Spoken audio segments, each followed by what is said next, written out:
Very good morning to all of you students. Students, today we are gonna start chapter 7 of history.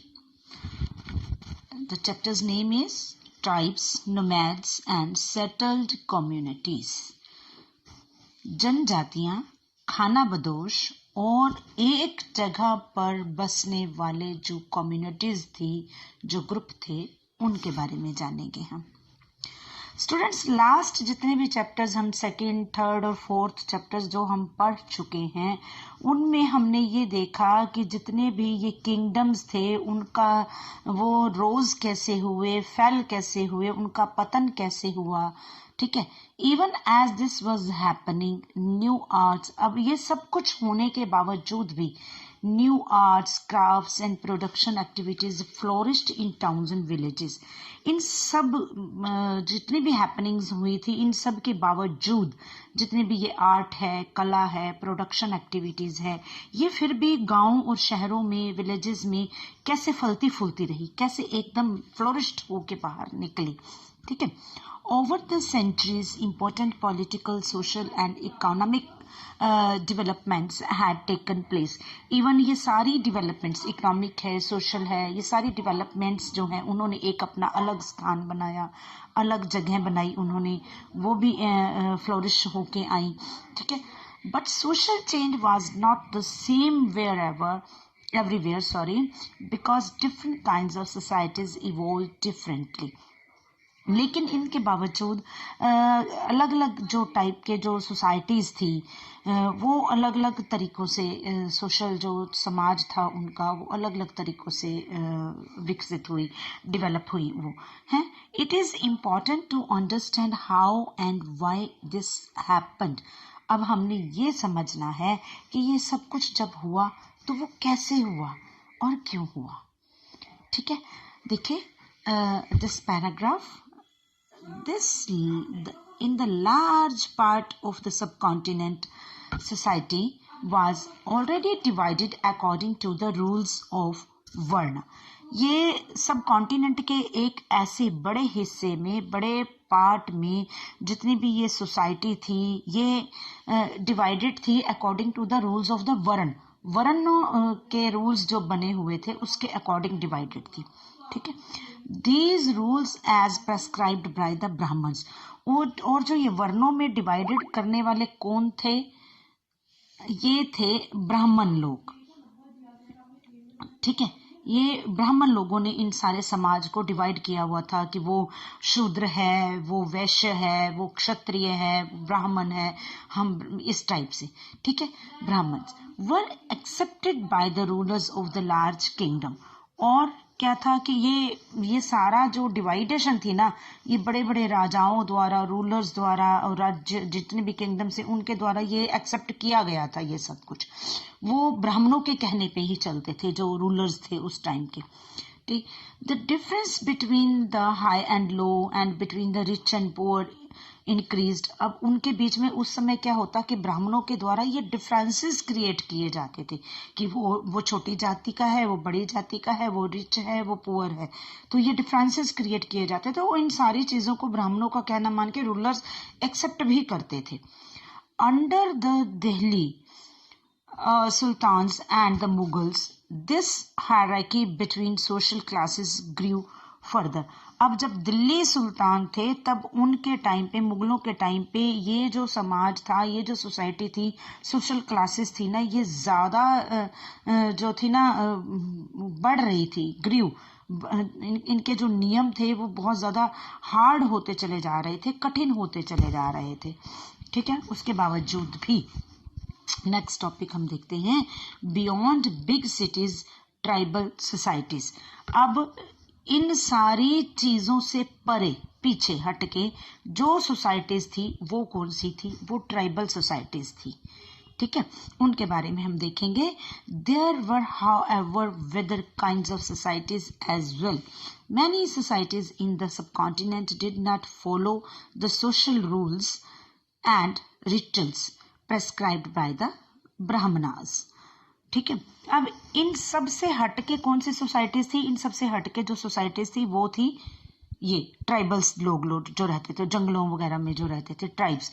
लेकिन वो जो ये ब्राह्मणों के द्वारा जो ये रूल्स बनाए जाते थे, ये जितने भी रिचुअल्स बनाए जाते थे, जितना भी जो कुछ भी इन ब्राह्मणों ने डिफरेंसेस या जात पात वटएवर ये जो प्रेस्क्राइब किया था, ये उन सब चीजों को नहीं मानते थे, ये उन चीजों से हटके थे, पीछे थे, इन कर्म कांडों को नहीं मानते थे वो, ठीक है। Nor were they divided into numerous unequal classes. Even ये बहुत ज्यादा ना ही वो जो अनइक्वल क्लासेस होती है ना, ग्रुप बांटे हुए अलग अलग वर्गों में डिवाइडेड किए हुए, उनको नहीं मानते थे ये। Such societies are often called tribes. अब इन सोसाइटीज को ट्राइब्स कहा जाता था, ठीक है। जो इन सारे ब्राह्मणों के द्वारा प्रेस्क्राइब किए गए रूल्स थे, रेगुलेशंस थे, रिचुअल्स थे, जितने भी कर्म कांड या डिवाइडेशंस जो ब्राह्मणों ने बनाए हुए थे, उन चीज़ों को नहीं मानते थे। तो उन चीज़ों को ना मानने वाले लोगों को, जो अपने एक अलग एक सुंदर समाज में रहते थे, उनका अपना समाज एक सुंदर समाज था, उन लोगों को कहा जाता था ट्राइब्स, ठीक है। देखिए आगे क्या है, the members of each tribe were untied by kinship bonds। अब ये जो मेंबर्स थे ये कैसे रहते थे, आपस में ही जो किनशिप होती है, नातेदारी, रिश्तेदारी, अपने ही बिरादरी में, उनके बंधनों में बंधे हुए थे ये लोग, ठीक है। जुड़े हुए थे, एक दूसरे के साथ जुड़े हुए थे। Many tribes obtained their livelihood from agriculture, others were hunters or herders. Most often they combined these activities to make full use of the natural resources of the area in which they lived, ठीक है। अब यहाँ देखो मैं आपको दिखाती हूँ कि ये जो पॉइंट मैं आपको पढ़ रही हूँ, देखिए herders, most of them activities make the full of the natural resources and, ठीक है।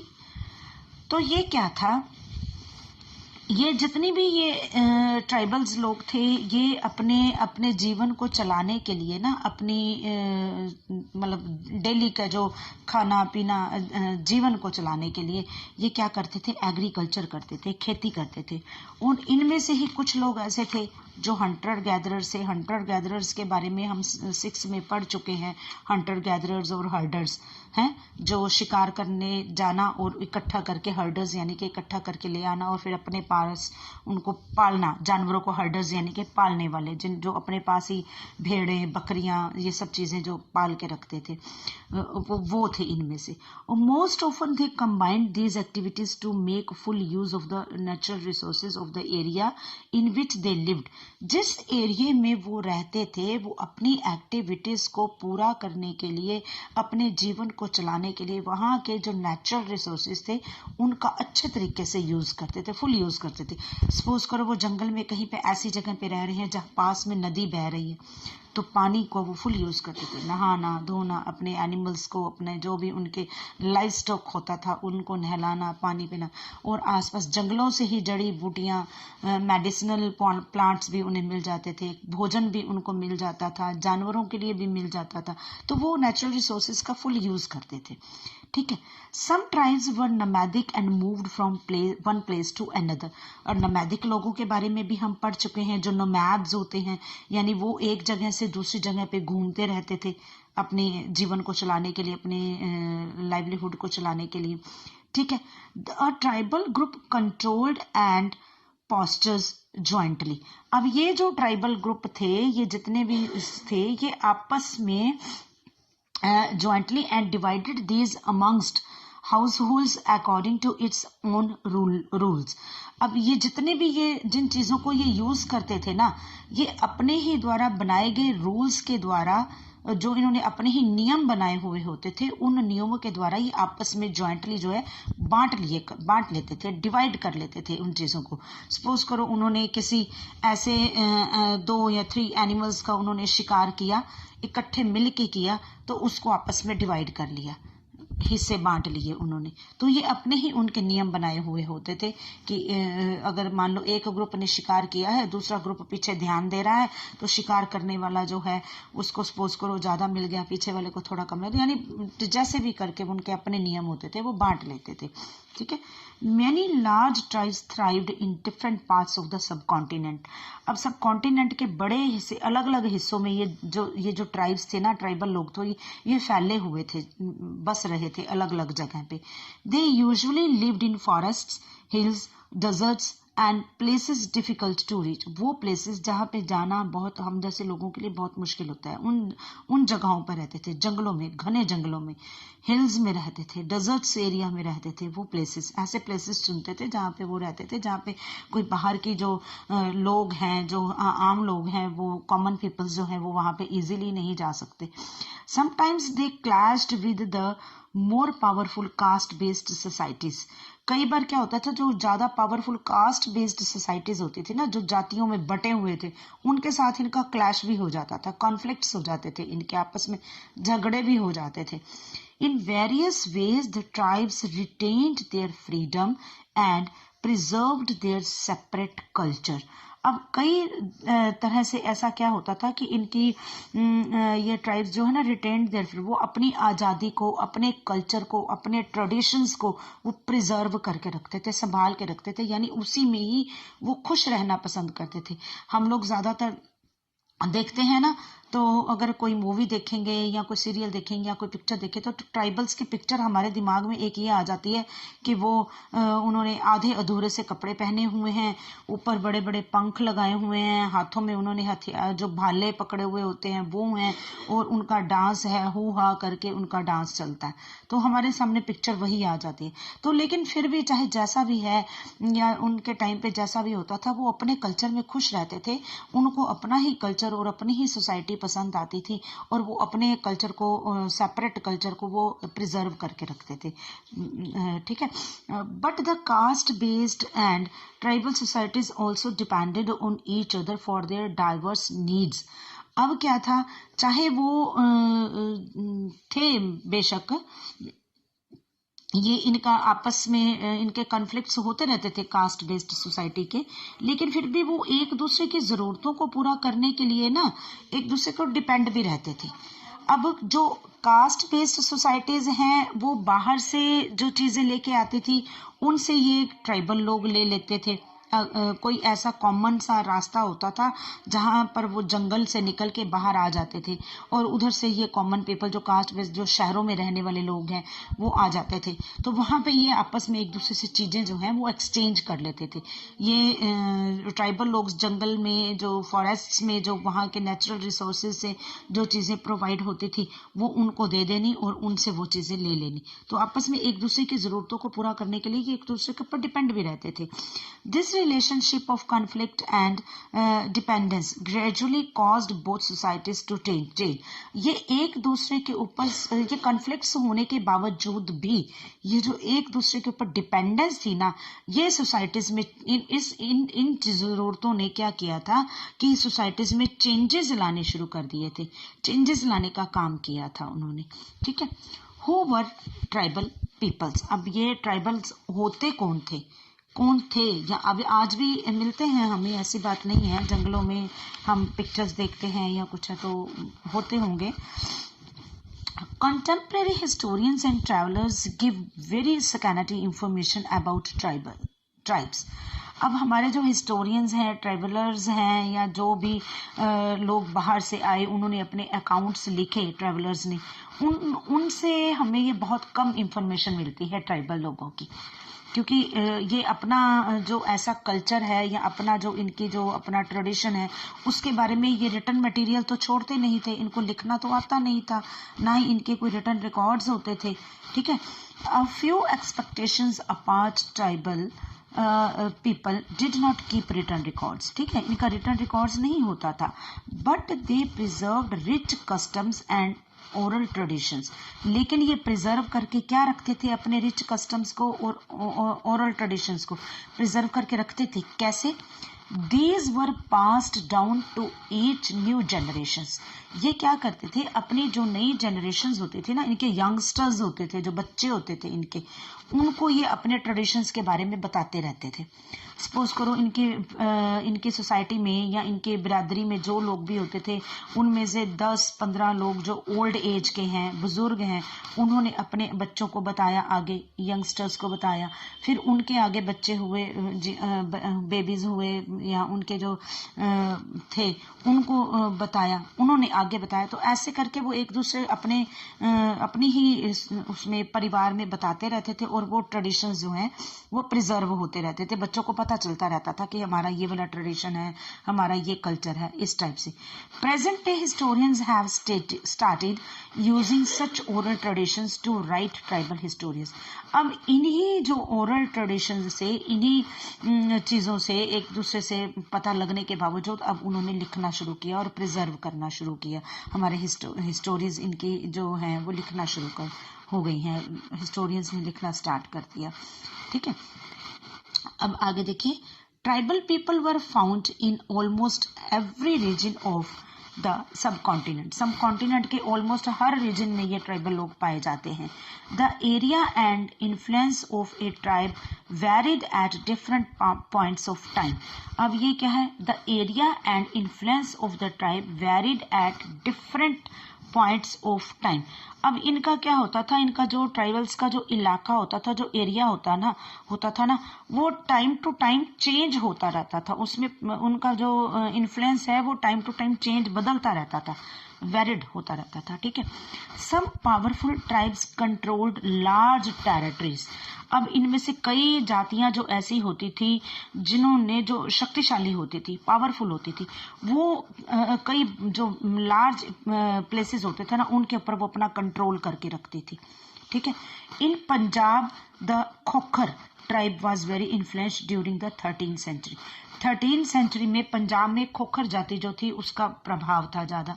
एंड 14th सेंचुरी में later on Gakkhar become more important. और फिर उसके बाद खोखर के बाद क्या हुआ था, गाखर जाति आ गई थी जो ज्यादा अपना प्रभाव बना लिया था, जो ज्यादा पावरफुल थी।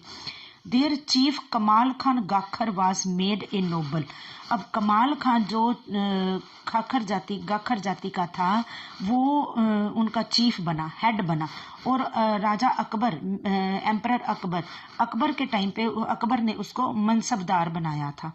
ठीक है, इसी ट्राइबल जातियों का जो पर्सन था, जो हेड था, उसको अकबर ने मनसबदार बनाया था। इन मुल्तान और सिंध में और मुल्तान में। आगे है द लांघा और Arghun dominated extensive regions before they were subdued by the Mughals. अब क्या था, जब इन लोगों का जब ज्यादा कंट्रोल था ना अपने सारे एरिया में, ये लांघास और आर्गुन्स का, तो उनका उसमें क्या हुआ था कि extensive regions before they were subdued by the Mughals. जब मुगलों का उनके ऊपर प्रभाव पड़ गया था, मुगलों ने उनको कंट्रोल करना शुरू कर दिया था। Balochis were another large and powerful tribes in the north west. ठीक है, नॉर्थ वेस्ट में क्या हुआ था कि ये एक बड़ी विशाल, जिसको पावरफुल जनजाति कहा जाता है, ट्राइबल कहा जाता है, ये कौन सी थी, ये बलूचिस थी, ये बलोच भी कहा जाता है इन्हें। ठीक है, अब इसके बाद कौन सी थी, ये आपस में they were divided into many smaller clans under different chiefs. अलग अलग चीफ कहते हैं हेड को, अलग अलग चीफ्स के अंडर में ये अलग अलग क्लैंस में बटी हुई थी, जिसको क्लैंस को कहा जाता है कुल, अलग अलग कुलों में बटी हुई थी ये। ठीक है, in the western Himalayas lived the shepherd tribe Gaddis. अब हिमालयाज में शेफर्ड होते हैं गद्दीज, जिनके पास ये भेड़ें वगैरह होती हैं जो पाल के रखते हैं, उनको गद्दीज कहा जाता है। The distant north eastern part of the subcontinent too was entirely dominated by the tribes in the Nagas, Ahoms and many tribes. अब सब कॉन्टिनेंट के जो नॉर्थ ईस्टर्न पार्ट है, वहाँ पे नागा लोग हैं, अहोम हैं, या दूसरी जितनी भी ट्राइब्स हैं उनका कंट्रोल ज़्यादा था। ठीक है। इन many areas of present day Bihar and Jharkhand, Bihar और झारखंड में ये लोग जो पाए जाते हैं Chero chiefdoms have emerged by the 12th century। अब आज बिहार और झारखंड के कई एरियाज ऐसे हैं जहां 12th सेंचुरी तक जो चेराज लोग जो थे उनका कंट्रोल रहा था, उनका एमर्ज हो चुके थे, वो मतलब उदय हो चुका था उनका। Raja Man Singh Akbar is famous general attacked and defeated the Cheros. अब राजा मान सिंह जो था ना उसने 1591 में चेरा जो लोग थे, ये जो चेरस जाति थी, इनके ऊपर अटैक किया था और उन्हें डिफीट कर दिया था, हरा दिया था उन्हें। A large amount of booty was taken from them. अब बूटी किसे कहा जाता है? Just wait, look at this word, this one, booty कहा जाता है जो उनको हराया था चेराज लोगों को। तो उस समय उनके पास से जितनी भी अमाउंट, जितना भी पैसा या जो भी लूट का माल था, उनके पास बड़े प्रेशियस स्टोन्स हुआ करते थे। तो वो जो माल उसने लूटा था वो बहुत ज़्यादा था, उन्होंने एक बहुत सारा इकट्ठा किया था, माल ही कहेंगे ये बूटी, जो लूट का माल होता है उसको। But they were not entirely subdued, लेकिन फिर भी वो सारे उनकी पूरी जाति के ऊपर कंट्रोल नहीं कर पाए थे, सब लोग उसके अधीन नहीं हो पाए थे। Under Aurangzeb Mughals forces captured many Cheros fortresses and subjugated their tribe. अब क्या था, अंडर औरंगजेब के अंडर जब औरंगजेब का राज आया था तब उसने क्या किया था, चेरोज के जो जितने भी किले थे ना उन सब के ऊपर उसने कंट्रोल कर लिया था और उसको उन लोगों को अपने कंट्रोल में कर लिया था, अपने अधीन कर लिया था उसने, औरंगजेब ने। ठीक है। The Mundas and Santhals were among other important tribes that lived in this region and also Odisha and Bengal। अब इसमें से मुंडास और सांथाल्स, ये दो ऐसी जातियां थी जो उस समय निकल के आती हैं, जो मोस्ट इम्पॉर्टेंट ट्राइब्स मानी जाती हैं और वो आज भी बंगाल और उड़ीसा में रहती थी। ठीक है। आगे देखिए, the Maharashtra highlands and Karnataka were home of the Kolis. अब महाराष्ट्र और ये जो कर्नाटक वाला एरिया था, ये इस एरिया में जो लोग रहते थे उनको कोलिस कहा जाता था। वो कोलिस थे, जाति जो रहती थी कोलिस के नाम से जानी जाती थी। बेरदास एंड न्यूमरस अदर्स, बेरदास भी इसमें ही आता है जो रहते हैं, और इनके अलावा और भी कई ऐसी जातियां जो थी वो उस समय ये महाराष्ट्र वाले और कर्नाटका वाले एरिया में रहती थी। ठीक है। क्या कहा जाता है, बेराज। आगे देखिए, Kolis also lived in many areas of Gujarat, Gujarat के कई एरियाज में भी कोलिस पाए जाते थे या आज भी होंगे। Further south there were large tribal populations of Koragas, Vetars, Maravars and many others. कई और जातियां, कोरागाज, वेत्राज एंड मारवाड्स, ये सारे भी, इनकी पॉपुलेशन भी उस एरिया में काफी ज्यादा थी। Large tribe of Bhil was spreaded across western and central India, central India में और वेस्टर्न एरिया में भील जाति ज्यादा पाई जाती थी। By the late 16th century, आपको मैं बताती हूँ, दिस वन, ये देखिए, late 16th century, many of them had become settled agriculturists and some even जमींदार। अब लेट से 16th सेंचुरी में क्या हुआ था, ये जो जातियां थी ना जितनी, ये सेटल्ड हो गई, यानी एग्रीकल्चर करने लगे, खेती बाड़ी करने लगे, और जहाँ पे इनके खेत हुआ करते थे, फील्ड्स हुआ करते थे, जहाँ पे ये एग्रीकल्चर करते वहीं पे ये आसपास ही सेटल हो गए। और उनमें से कई ऐसे थे, ये भील जातियों के, जो जमींदार भी बन गए थे। ठीक है। Many Bhil clans nevertheless remained Hunter gatherer. अब इनमें से क्या था कि कई ऐसे जो थे, भील जो थे, जो शिकारी भी थे और गैदरर, हंटर गैदरर भी थे, वो बने रहे। उन्होंने अपनी उस प्रथा को जो था ना वो कायम रखा कि हम ये सेटल्ड नहीं होंगे और हम एक जगह से दूसरी जगह पे आते जाते रहेंगे। ठीक है।